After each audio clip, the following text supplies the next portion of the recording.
Berikan nama Tuhan dipuji dan diagungkan dalam nama Yesus Tuhan. Kami siap Tuhan dengan firman nama. Haleluya. Semua sama-sama dengan saya katakan amin, amin. Tuhan Yesus memberkati kita. Shalom. Kurang semangat begitu. Shalom. Yesus dahsyat. Haleluya. Saya percaya saudara dalam situasi apapun, dalam keadaan apapun, dalam suka dan duka, dalam tertawa maupun tangis, tetap Yesus itu dahsyat bagi kita. Saya bilang amin. Tetap Yesus, percaya Yesus bahwa Yesus tidak pernah terlambat untuk menolong kita. Dia tepat pada waktu selalu menolong kita. Jadi kita tetap dalam tema tetap percaya saudara, dan saya percaya saudara bahwa saudara, saya rindu bahwa kita semua rindu untuk kita jadi perabot rumah Tuhan, jadi perabot bagi Tuhan, jadi perabot yang indah bagi sesama kita. Dan itu perabot yang indah selalu ditaruh di depan, selalu taruh di tempat-tempat yang tertentu untuk senang dilihat oleh mata. Sebabnya mari kita baca firman Tuhan dalam 2 Timotius pasal 2 ayat 19 dan sampai ayat yang ke-22.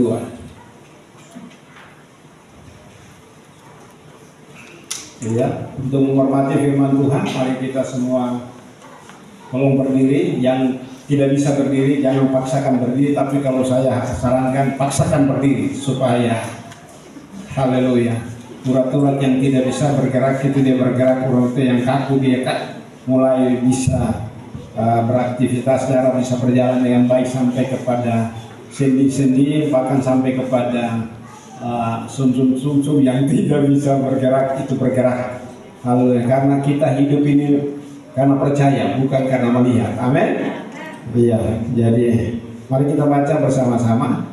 Tolong tampilkan di ayat di layar, karena ada yang tidak datang, tidak membawa Alkitab atau membawa tab mereka. Jadi 2 Timotius 2 ayat 19. Ya, 1, 2, 3. Tetapi dasar yang diletakkan Allah itu teguh, dan antaranya ialah Tuhan mengenal siapa kepunyaannya, dan setiap orang yang menyebut nama Tuhan hendaklah meninggalkan kejahatan. Dalam rumah yang besar bukan hanya terdapat perabot dari emas dan perak, melainkan juga dari kayu dan tanah. Yang pertama dipakai untuk maksud yang mulia, dan yang terakhir untuk maksud yang kurang mulia. Jika seorang menyucikan dirinya dari hal-hal yang jahat, ia akan menjadi perabot dan untuk maksud yang mulia. Ia dikuduskan, dipandang layak untuk dipakai tuannya, dan disediakan untuk setiap pekerjaan yang mulia. Sebab itu jauhilah nafsu orang muda, kejarlah keadilan, kesetiaan, kasih, dan damai bersama-sama dengan mereka yang berseru kepada Tuhan dengan hati yang murni. Puji Tuhan. Diberkatilah saudara yang telah membacakan firman Tuhan ini, dan silakan dulu kembali. Tapi yang mau berdiri tidak jadi masalah juga, supaya berdiri bersama-sama dengan saya. Tetap berdiri. Amin. Haleluya. Jadi saudara, kita lihat di sana bahwa tetapi dasar yang diletakkan Allah itu teguh, dan meterainya ialah Tuhan mengenal siapa kepunyaannya, dan setiap orang yang menyebut nama Tuhan hendaklah meninggalkan kejahatan. Pertanyaannya bagi saya dan saudara, orang Kristen yang setiap hari beribadah akan Tuhan, orang Kristen yang setiap hari ada di dalam persekutuan dengan Tuhan, orang Kristen yang mulutnya dipakai untuk memuji Tuhan dan panggil nama Tuhan, adakah Tuhan mengenal mereka atau enggak? Yang masih hidup tapi masih hidup dalam dosa, adakah Tuhan kenal mereka atau enggak?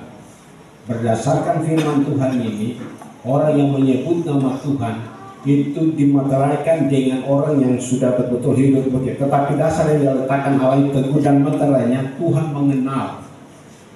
Tuhan mengenal siapa kepunyaannya. Sekali lagi, Tuhan mengenal siapa kepunyaannya. Coba bilang kiri kanan atau suami istri yang ada baku dekat, Tuhan mengenal siapa engkau dan siapa saya. Amin. Kadang-kadang kita sendiri tidak tahu bahwa kita ini siapa, tapi Tuhan tahu. Amin. Tuhan tahu. Kadang-kadang kita sendiri tahu diri, tapi Tuhan tahu diri. Kalau kehidupan saya dan saudara, itu Tuhan yang hebat dan dahsyat, saudara. Haleluya. Dan setiap orang yang menyebut nama Tuhan hendaklah apa? Tinggalkan kejahatan. Itu sebabnya, saudara, saya dapati bahwa ternyata, saudara, hal yang pertama itu hidup kekristenan harus disertai dengan pertobatan. Pertobatan. Jadi pertobatan itu bukan satu kali, tapi pertobatan setiap saat. Karena kita terima Yesus satu kali, betul? Tetapi pertobatan itu selalu ada. Karena kita masih ada di dunia ini, dan kita masih ada di dalam tubuh darah daging ini, dan kita masih dengan mudah. Tidak ada satupun yang tidak kabal, tidak ada satupun yang tidak pernah berbuat dosa. Amin. Dan saya percaya bahwa setiap kita pernah melakukan dosa. Bisa saja dalam waktu yang singkat, atau bisa saja dalam beberapa menit, bisa saja kita berbuat dosa. Bukankah Petrus itu, waktu Tuhan bilang kepada dia, engkau akan menyangkal aku, tapi dia bilang tidak. Yesus bilang, sebelum ayam berkokok, engkau telah menyangkal aku 3 kali. Itu dalam jangka waktu cuma berapa jam saja. Dia menyangkal atau tidak? Dia menyangkal. Dan itulah kemanusiaan. Sehingga seringkali kita bisa buat dosa, seringkali kita bisa lakukan hal yang salah, kita bisa ucapkan hal yang salah, kita bisa yang salah lalu kita berpegang kepada hal yang salah. Tapi sebenarnya saudara, Tuhan tahu, saudara. Sebabnya dia yang pertama memerlukan pertobatan yang sungguh dalam hidup saya dan saudara. Setiap hari kita, karena ada orang yang bisa membuat kita untuk kita menjadi marah, ada orang yang membuat kita sehingga kadang-kadang kita tidak bisa kuasai diri dan kita bisa ambil tindakan-tindakan yang tidak sepantasnya sebagai seorang hamba Tuhan. Haleluya. Jadi saudara, mari kita lihat ayat yang ke-19 ini, ayat yang ke-19 dari pembacaan kita, ayat 19 dari pembacaan kita.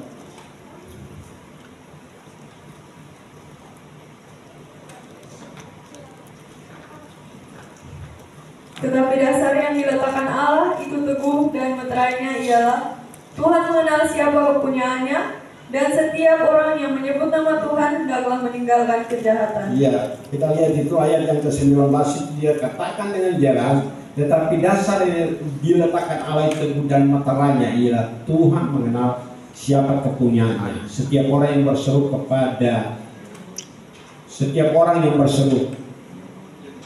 pada Tuhan, hendaklah ia meninggalkan kejahatan. Jadi ini penting sekali bagi saya dan saudara bahwa kejahatan itu, semua kejahatan itu adalah dosa dan perlu kita tinggalkan dosa itu. Tinggalkan dosa itu. Kalau kita tidak tinggalkan dosa, ini sangat berbahaya bagi saya dan saudara. Kita lihat dalam Kisah Para Rasul pasal 27 ayat 30. Kisah Para Rasul ayat yang ke-27. Dia bilang apa, saudara? Tolong bacakan. Akan tetapi anak-anak kapal berusaha untuk melarikan diri dari kapal. Mereka menurunkan sekoci dan berbuat seolah-olah mereka hendak melabuhkan beberapa salur. Kisah Para Rasul 27 ayat yang ke-30. Ya. Ya itu. Itu kisah tentang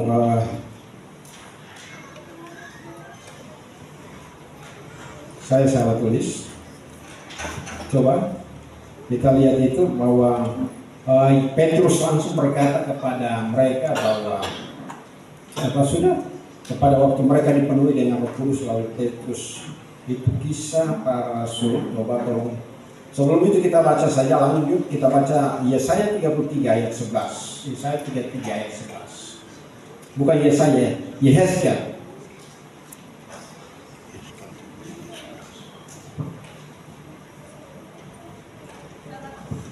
Demikian firman Tuhan, katakanlah kepada mereka, demi aku yang hidup, demikianlah firman Tuhan Allah. Ya, Aku tidak berkenan kepada kematian orang fasik, melainkan aku berkenan kepada pertobatan orang fasik itu dari kelakuannya supaya ia hidup. Bertobatlah dari hidupmu yang jahat itu. Mengapakah kamu akan mati, hai kaum Israel? Iya, kita lihat saudara, katakanlah kepada mereka, demi aku yang hidup, demikianlah firman Tuhan Allah, aku tidak berkenan kepada kematian orang fasik. Sekali lagi, Tuhan tidak berkenan kepada kematian orang fasik, tidak berkenan kepada kematian orang berdosa. Sekali lagi, Tuhan itu luar biasa, sehingga Dia mau supaya melainkan aku berkenan kepada apa? Pertobatan, agar orang fasik itu dari di sana kita dapat baca itu sebagian. Coba nanti atur sana aja. Iya, jadi katakanlah kepada mereka, demi aku yang hidup, demikianlah firman Tuhan Allah, aku tidak akan berkenan kepada kematian orang fasik, melainkan aku berkenan kepada pertobatan orang fasik itu dari kelakuannya supaya ia hidup. Bertobatlah dari hidupmu yang jahat. Mengapa engkau akan mati, hai kamu orang Israel? Bayangkan saudara, ini Tuhan tidak merindukan sekali. So, kalau orang mati tanpa pertobatan, itu neraka. Orang kalau mati tiba-tiba saja mengalami kecelakaan mati dan tidak bertobat, itu pasti jaminannya neraka. Orang Kristen. Itu sebabnya kekristenan tanpa pertobatan itu sangat-sangat rentan sekali. Itu saudara tidak akan bisa masuk surga. Walaupun pendeta, walaupun pastor yang sampaikan bahwa almarhum telah diterima di sisi kanan Tuhan, itu omong kosong. Dia bertobat dari apa? Dari cara hidup yang tidak berkenan, dari cara hidup yang sia-sia, yang diwarisi dari tete nenek moyang.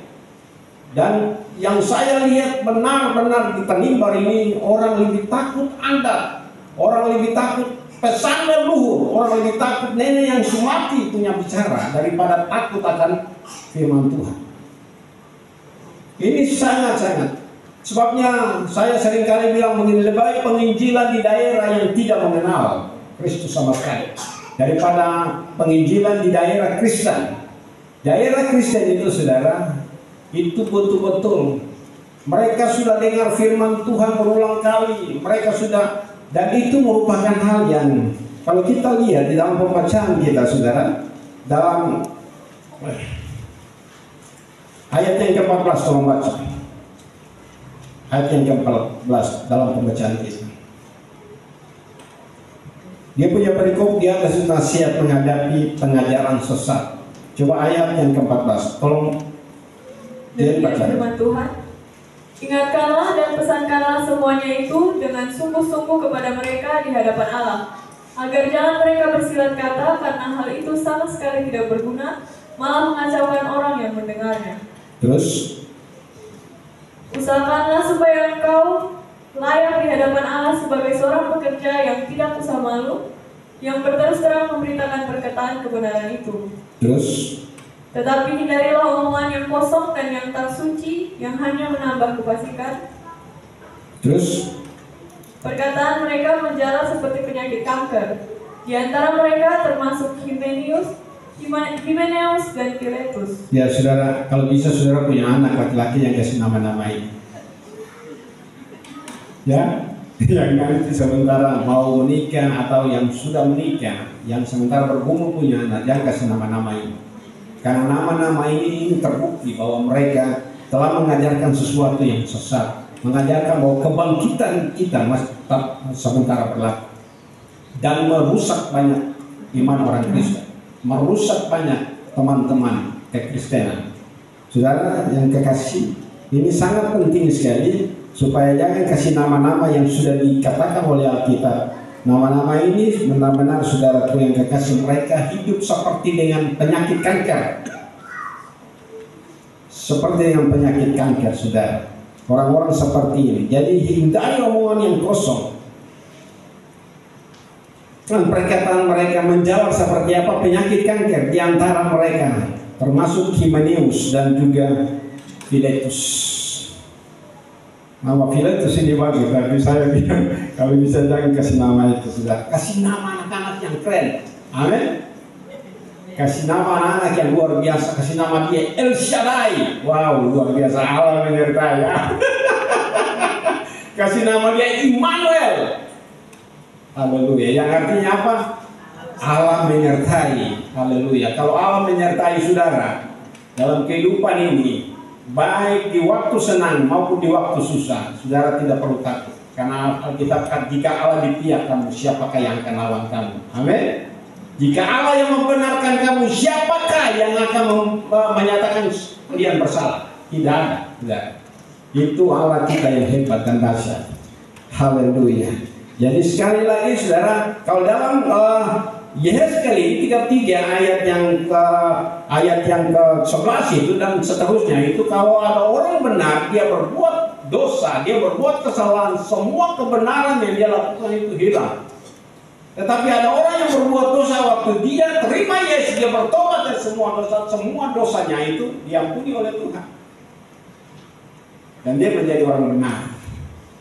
Itu sebabnya pertobatan ini juga Tuhan Yesus sendiri yang berseru bertobatlah kamu, karena kerajaan surga sudah dekat. Kalau Tuhan berseru pada saat itu kurang lebih 2000 tahun yang lalu, sekarang kita di akhir zaman ini, saya minta dari kita semua tidak ada satu pun mulut yang terbungkam untuk tidak berseru tentang pertobatan. Tidak ada satu pun mulut yang terbungkam, baik anak-anak remaja, baik pemuda dewasa, baik orang-orang tua yang sudah berubah, walaupun berubah tapi cat, tidak apa-apa, sudah. Haleluya. Kalau dicat itu berarti tidak. Saya telepon dengan satu bapak, lalu satu bapak punya umur saya masih lebih jauh. Bila ternyata bapak punya rambut masih, berarti Tuhan tidak gendong bapak. Saya punya rambut sudah putih walaupun saya masih muda, dan Tuhan gendong saya. Haleluya. Siapa yang mau digendong oleh Tuhan, jangan semua rambut. Haleluya. Jadi saudaraku yang kekasih dalam Tuhan Yesus Kristus, coba kita lihat dulu. Tadi saya masih penasaran di dalam Kisah Para Rasul pasal 2 kalau tidak salah itu, yang pada saat itu bagaimana supaya kita selamat. Kalau Petrus bilang bertobatlah dan hendaklah kamu masing-masing memberi dirimu untuk apa? Dibaptis. Coba tolong baca. Kisah Rasul pada pasalnya yang ke-2 ayatnya yang ke-38. Ayatnya yang ke-37. Ketika mereka mendengar hal itu, hati mereka sangat terharu. Lalu mereka bertanya kepada Petrus dan rasul-rasul yang lain, apakah yang harus kami perbuat, saudara-saudara? Jawab Petrus kepada mereka, bertobatlah dan hendaklah kamu masing-masing memberi dirimu dibaptis dalam nama Yesus Kristus untuk pengampunan dosamu, maka kamu akan menerima karunia Roh Kudus. Saudara, kamu bertobat dan masing-masing memberi diri dibaptis. Siapa di sini yang dibawa untuk dibaptis? Dibawa oleh orang tua untuk dibaptis. Saya percaya kita semua ini sudah pernah dibawa oleh orang tua untuk dibaptis. Tapi firman Tuhan yang jelas di sini bahwa setelah mereka bertobat dari semua ketidakpercayaan mereka kepada apa yang Tuhan janjikan itu, lalu mereka apa? Pada saat itu mereka apa? Dibaptis. Dan ini merupakan tantangan penginjilan di luar sana. Tetapi saudara, jangan berhenti untuk tetap terus menyuarakan kebenaran ini. Karena satu bapak ahli hukum yang sudah meninggal, saudara, dia katakan begini, Pak Said, tapi dia katakan ini, memang kebohongan itu dia lari begitu cepat. Lari begitu cepat kebohongan itu. Tetapi kebenaran itu dia berjalan mertati-tati. Tetapi dia tetap akan muncul kalau dia adalah kebenaran. Amin. Kebohongan ini sudah sejak mulai dari Yesus ada. Mulai dari Yesus ada itu kebohongan sudah mulai terjadi. Waktu imam yang kepala dan ahli Taurat datang kepada Yesus dan bertanya kepada Yesus bahwa dengan kuasa manakah dan siapa yang memberikan kuasa itu kepada engkau? Lalu Yesus bertanya kembali kepada mereka, saya akan memberikan jawaban bagi kamu. Tapi sebelum saya memberikan jawaban, saya akan bertanya kembali kepada kamu. Baptisan mana? Baptisan Yohanes itu datang dari surga atau dari manusia? Lalu mereka apa? Berunding. Mereka berunding, dan kalau kita bilang dari manusia, seluruh umat yang kita pimpin akan lempar kita dengan batu. Tetapi kalau kita bilang dari surga, nanti dia katakan, kenapa kamu tidak percaya? Dalam arti, kenapa kamu tidak melakukannya? Yang jadi masalah dalam pertanyaan, semua orang Kristen tahu baca firman Tuhan dan mereka tahu bahwa Yesus itu baptis umur berapa tahun? 3 tahun. Yesus waktu baptis umur berapa? 30 tahun. Nah sekarang saudara pakai patokan sama, pakai dasar firman Tuhan yang mana? Saudara idola Tuhan yang mana? Saudara pegang janji Tuhan yang mana? Kalau Yesus saja sebagai anak Allah 100% dan dia sebagai anak manusia 100%, makanya dia datang kepada Yohanes. Waktu dia punya orang tua bahwa dia umur berapa tahun? Untuk bawa untuk diserahkan 8 hari. Jadi anak-anak dan kecil yang sementara digendong itu, umpamanya nama Yakobus, saudara. Itu Yakobus datang digendong. Lalu Yakobus ini ditanyakan, Yakobus, adakah engkau percaya bahwa Yesus Kristus itu adalah anak Allah? Yakobus bisa jawab. Kalau dia bisa jawab, itu berarti suatu mujizat yang luar biasa, karena anak yang masih kecil, yang dia waktu makan dia hanya menangis, dia waktu lapar dia menangis, dia waktu buang air dia menangis, dia segala dengan dia harus jawaban dengan apa? Menangis. Tapi kalau dia bisa bicara pada si Yakobus, engkau percaya bahwa Yesus itu adalah anak Allah, atau Yesus itu adalah satu-satunya juru selamat dunia. Kalau dia bisa bicara, itu mujizat terjadi, saudara. Tapi tidak pernah itu ada. Tidak pernah itu ada. Lalu mereka mulai berunding. Mari Ketumpi bilang palang tua saja. Mari Ketumpi bilang partai manis saja. Kan begitu orang Maluku punya gaya bicara. Mari Ketumpi dia partai manis saja. Bahwa Ketumpi tahu baptisan Yohanes itu dari mana. Lalu Yesus bilang begini, juga demikian aku tidak akan memberitahukan kepada kamu kuasa yang saya terima dan siapa yang memberikan kuasa itu. Saudara, orang yang bertobat dan lahir baru saja yang bisa mujizat terjadi. Dia bisa melakukan mujizat.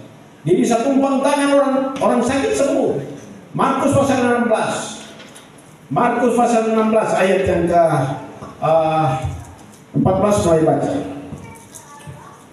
Akhirnya ia menampakkan diri kepada ke-11 orang itu ketika mereka sedang makan, dan ia mencela ketidakpercayaan dan kedegilan hati mereka, oleh karena mereka tidak percaya kepada orang-orang yang telah melihat dia sesudah kebangkitannya. Terus?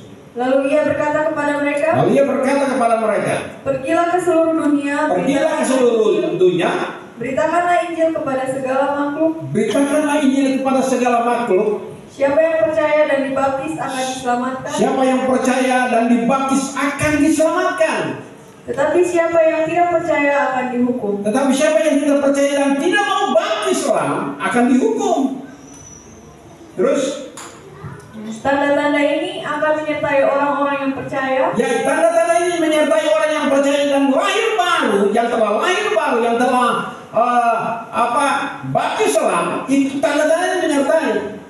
Apa itu? Mereka akan mengusir setan-setan demi namaku. Mereka akan berbicara dalam bahasa-bahasa yang baru bagi mereka. Mereka akan memegang ular, dan sekalipun mereka minum racun maut, mereka tidak akan mendapat celaka. Mereka akan meletakkan tangannya atas orang sakit, dan orang itu akan sembuh. Percaya itu terjadi dalam pelayanan saudara? Saya percaya. Saya sangat percaya itu terjadi. Haleluya. Makanya setelah ini saudara, saya ketemu dengan siapa saja, bahkan teman-teman saya tidak segan-segan untuk arahkan mereka, karena yang penting saya sudah arahkan. Keputusan ada dalam tangan Anda, mau lakukan tidak lakukan itu urusan saudara dengan Tuhan. Tetapi yang penting saya sudah beritahukan. Ya, waktu itu kita ketemu ya di tukang jual kayu sana tuh, di teman. Itu waktu itu ada Usinovi sama-sama di situ. Dan saya bilang kepada dia, teman mau hidup berapa tahun sudah? Kita kalau susah ingat 100 tahun. Tidak teman, 105 tahun. Tapi kita bilang bisa saja. Ini Tuhan yang bisa, iya Tuhan yang bisa perbaikan hidup 105 tahun. Iya, pantas kita teman pun keadaan sehat-sehat sudah 64 tahun sudah. Haleluya. Dan saya ngomong dengan dia, teman, mesti teman firman Tuhan bilang begini, bukan setiap orang yang berseru kepada Tuhan akan masuk dalam kerajaan sorga, melainkan mereka yang melakukan kehendak Bapa di sorga.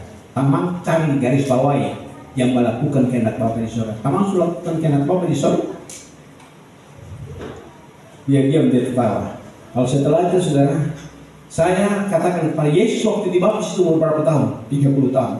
Dan waktu Yesus mau datang kepada Yohanes bilang, aku tidak layak untuk membuka tali sepatumu. Aku tidak layak. Sesungguhnya engkau yang harus membaptis aku. Tapi Yesus bilang apa? Biarlah hal itu terjadi. Supaya apa? Menggenapi seluruh kehendak Bapa di surga. Lalu Yohanes melakukannya. Waktu Yohanes melakukannya, Yesus masuk dari dalam air, saudara. Itu dia masuk dalam air dan dia keluar dari air. Berarti tadinya di dalam air. Karena baptisan salam itu lambang juga kematian. Lambang kematian. Nanti kita lihat itu lambang kematian, saudara. Jadi saudara tidak bisa bilang bahwa oh saya sudah baptis, tetapi saudara baptis itu cuma kepala saya yang mati dalam tanah. Betul? Kalau kepala saya yang ditanam, saudara punya badan seluruhnya itu dia bau harum atau bau wangi. Kalau umpama sudah 5 hari, 6 hari, 1 minggu,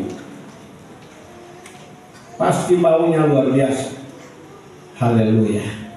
Ini penting sekali bagi saya dan saudara-saudara. Tapi waktu itu Yesus keluar dari dalam air, lalu surga terbuka, burung merpati hingga di apa? Di bahu. Lalu ada suara dari surga berkata, inilah anakku yang kukasihi, kepadanya lah dengarkanlah dia. Haleluya. Itu sebabnya saya percaya kebenaran ini betul-betul kita harus pegang teguh. Jangan dengar orang, jangan pegang kata orang. Karena untuk masuk surga itu pribadi dengan Tuhan. Itu urusan dengan Tuhan. Jangan pegang begitu. Sekarang beta ini kan sudah beragama, beta sudah bergereja, beta sudah majelis. Tetapi walaupun engkau sudah punya gereja, sudah punya agama, sudah melayani Tuhan sampai berapa periode, sampai mati dalam periode itu juga, saudara. Tapi kalau engkau tidak lahir baru, engkau tidak sampai kepada tujuan. Haleluya. Tidak sampai. Kalau teman bilang kata, kan kita hidup baik, saya pernah bikin susah orang, saya pernah. Tidak cukup sampai di situ, saudara. Kita bilang bahwa walaupun kita memberi diri sekalipun dibakar, tetapi kalau kita tidak punya kasih di sini bukan masalah materi, amin. Tapi kasih di sini Yesus bilang di dalam Yohanes pasal yang ke-14 ayat 15, jikalau kamu mengasihi aku, turuti saja perintahku. Haleluya. Turuti saja, jangan bantah, saudara. Dan lakukan saja. Karena Imam kepala itu begini, kalau kotoran bilang itu dari surga, kenapa kamu tidak turuti? Kenapa kamu tidak percaya? Kenapa kamu tidak melakukannya? Supaya kuasa yang saya terima, kamu juga terima. Saudara percaya bahwa kuasa yang Yesus terima, saudara sudah terima. Bahkan lebih besar daripada itu. Yohanes 14 ayat 12. Dia bilang apa? Tolong baca. Haleluya. Tolong bacakan. Yohanes 14 ayat yang kelima. Jikalau kamu mengasihi aku, Allah itu sendiri, Tuhan itu sendiri, kamu akan melakukan apa? Kamu akan kamu akan menuruti segala perintahku. Ini ayat yang ke-12. Aku berkata kepadamu, sesungguhnya barang siapa percaya kepadaku, ia akan melakukan juga pekerjaan-pekerjaan yang aku lakukan, bahkan pekerjaan-pekerjaan yang lebih besar daripada itu, sebab aku pergi kepada Bapa. Percaya itu sudah akan terjadi. Saudara, ini kita ada di di air zaman gereja terakhir, gereja menjelang kedatangan Tuhan. Itu hujan awal dan hujan air itu akan dicurahkan secara luar biasa. Dan saya percaya kalau di jemaat mula-mula itu Tuhan pakai dengan luar biasa, kegerakan yang luar biasa, terjadi pertobatan yang luar biasa di akhir zaman ini. 2 kali akan terjadi.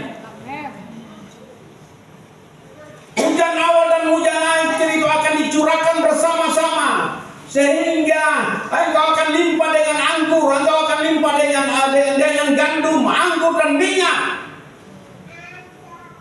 Apa pengertian daripada gandum dan juga anggur dan juga minyak, saudara? Hidup kita limpah dengan apa? Dengan berkat. Makan minum. Tidak pernah kita berkekurangan. Itu sebabnya Daud bilang, sejak aku muda sampai sekarang aku menjadi tua, aku tidak pernah melihat orang benar ditinggalkan dan anak cucunya meminta-minta roti. Berikan kemuliaan bagi Tuhan. Haleluya. Itu kebenaran, saudara. Dan saya saksikan sendiri bahwa saya tinggalkan semua pekerjaan dan melayani Tuhan, dan saya lihat bahwa saya punya anak-anak tidak ada satu pun yang jadi peminta-minta, tapi mereka menjadi pemberi. Mereka bukan buka tangan, tapi mereka turunkan buka di atas untuk memberi. Haleluya. Kalau Daud bisa saksikan, saya juga bisa saksikan. Saya percaya bahwa pendeta Yeremia juga bisa saksikan. Amin. Kok kita tidak akan pernah melihat anak-anak kita untuk duduk di pinggir jalan dan meminta-minta. Tidak buka tangan, tapi kita yang harus memberi bantuan bagi mereka. Itu terjadi, saudara. Haleluya. Dalam hidup saya dan saudara. Yang kedua, saudara, kita berusaha untuk harus tinggalkan semua hal yang tidak berkenan kepada Tuhan. Tinggalkan semua hal yang tidak berkenan kepada Tuhan. Yang selama ini merupakan hobi saudara, yang merupakan kebiasaan-kebiasaan saudara. Tetapi itu yang bertentangan dengan kehendak Tuhan. Tinggalkan semua, berani tinggalkan semua. Ambil keputusan mulai dari sekarang. Kalau saudara terlambat dan pada akhirnya keputusan saudara dengan surga, dan surga mengambil saudara tanpa saudara tinggalkan semua kejahatan itu, mati pasti masuk neraka. Mati pasti masuk neraka, saudara. Haleluya. Mari kita lihat ayat yang dari pembacaan kita, ayat yang ke 21-22.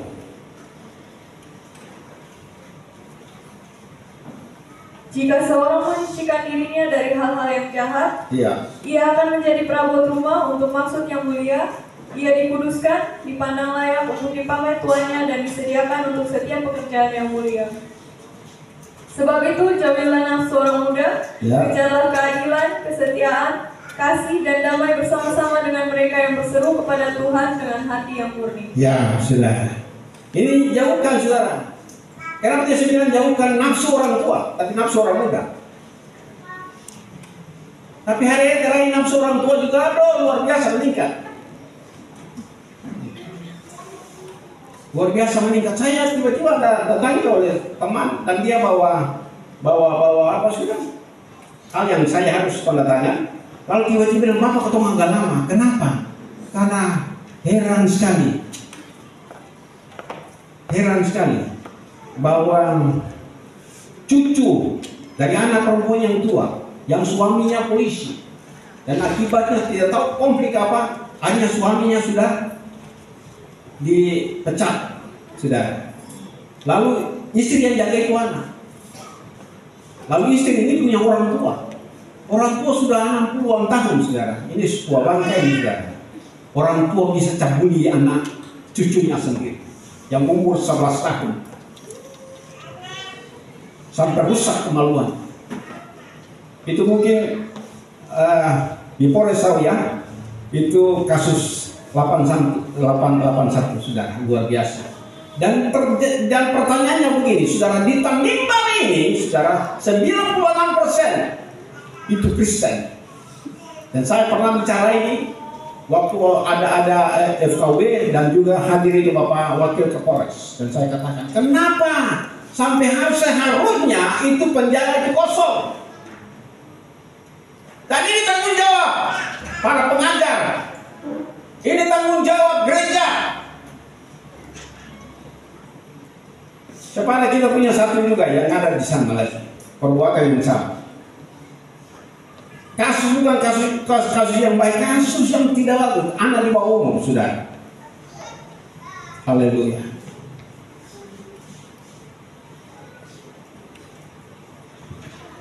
Waktu dengar firman Tuhan itu mengantuk. Tapi kalau lihat HP porno itu, waduh, mata terbuka sampai.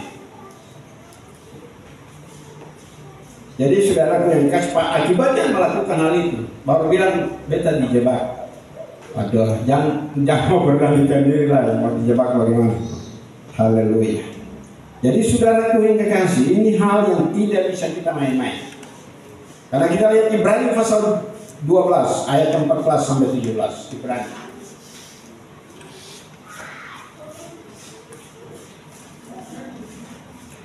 Berusahalah hidup damai dengan semua orang dan kejarlah kekudusan, sebab tanpa kekudusan tidak seorang pun akan melihat Tuhan.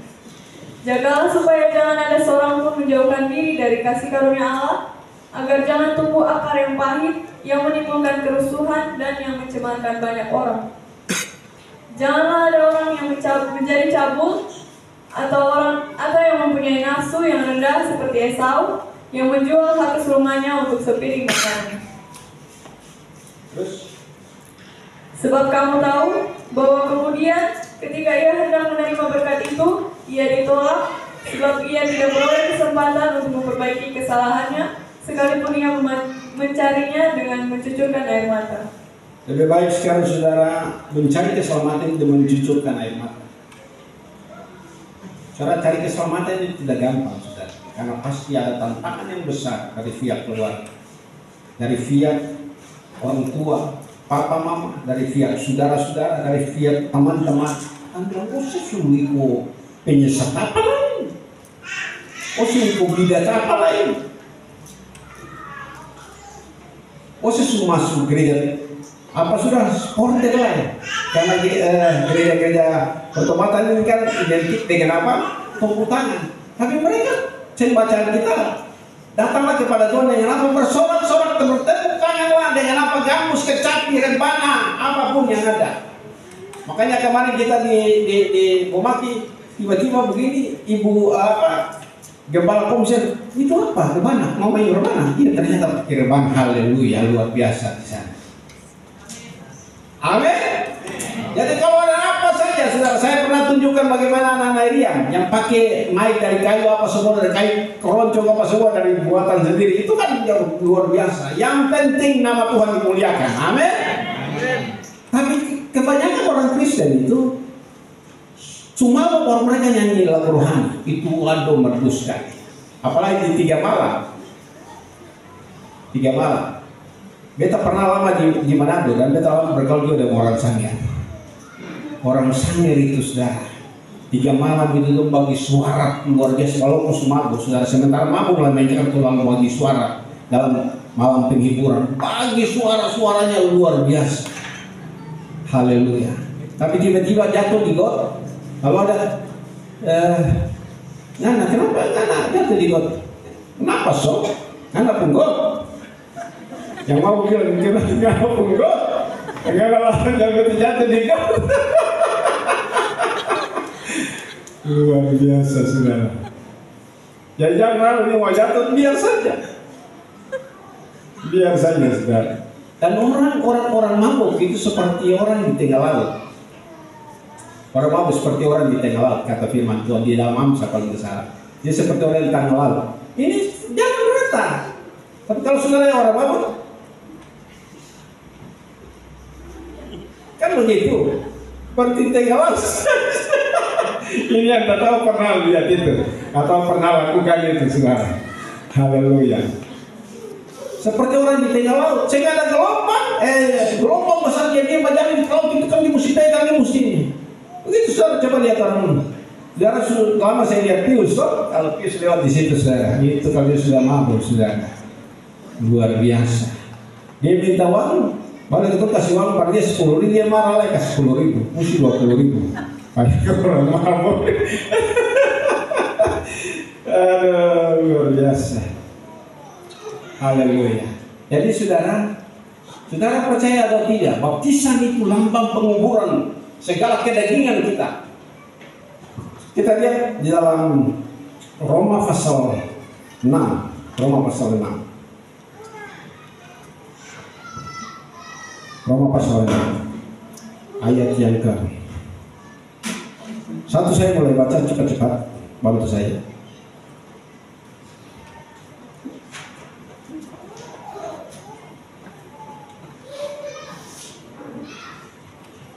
Jika demikian, apakah yang hendak kita katakan? Bolehkah kita bertekun dalam dosa supaya semakin bertambah kasih karunia itu? Sekali-kali tidak. Bukankah kita telah mati bagi dosa? Bagaimanakah kita masih dapat hidup di dalamnya?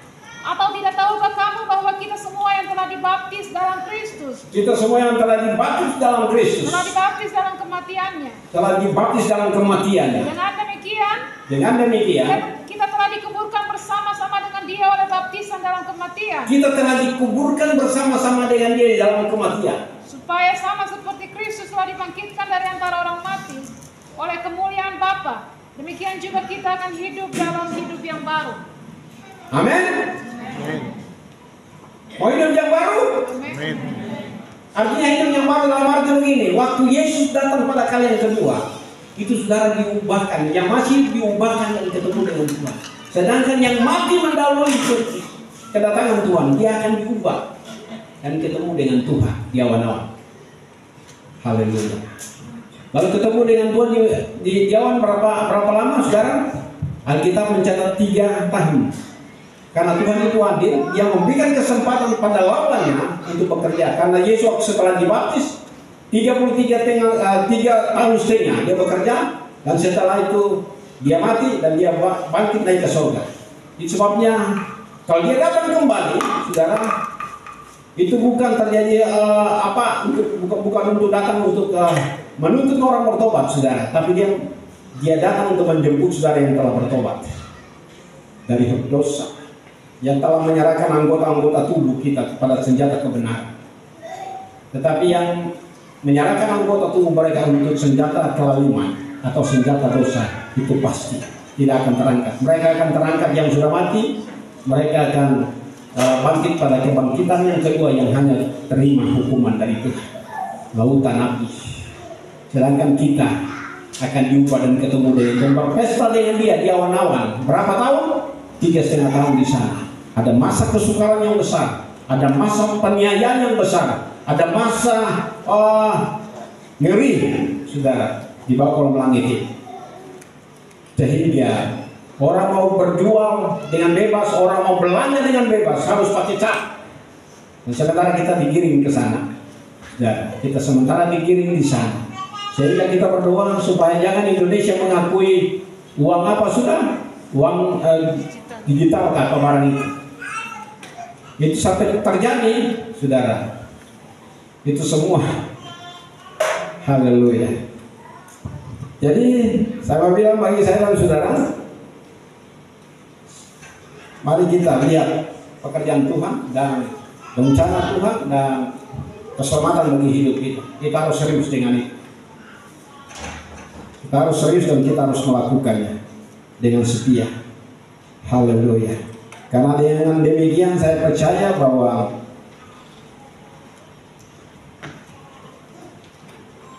kita akan hidup bahagia bersama dengan Tuhan yang telah baptis dan telah lahir baru.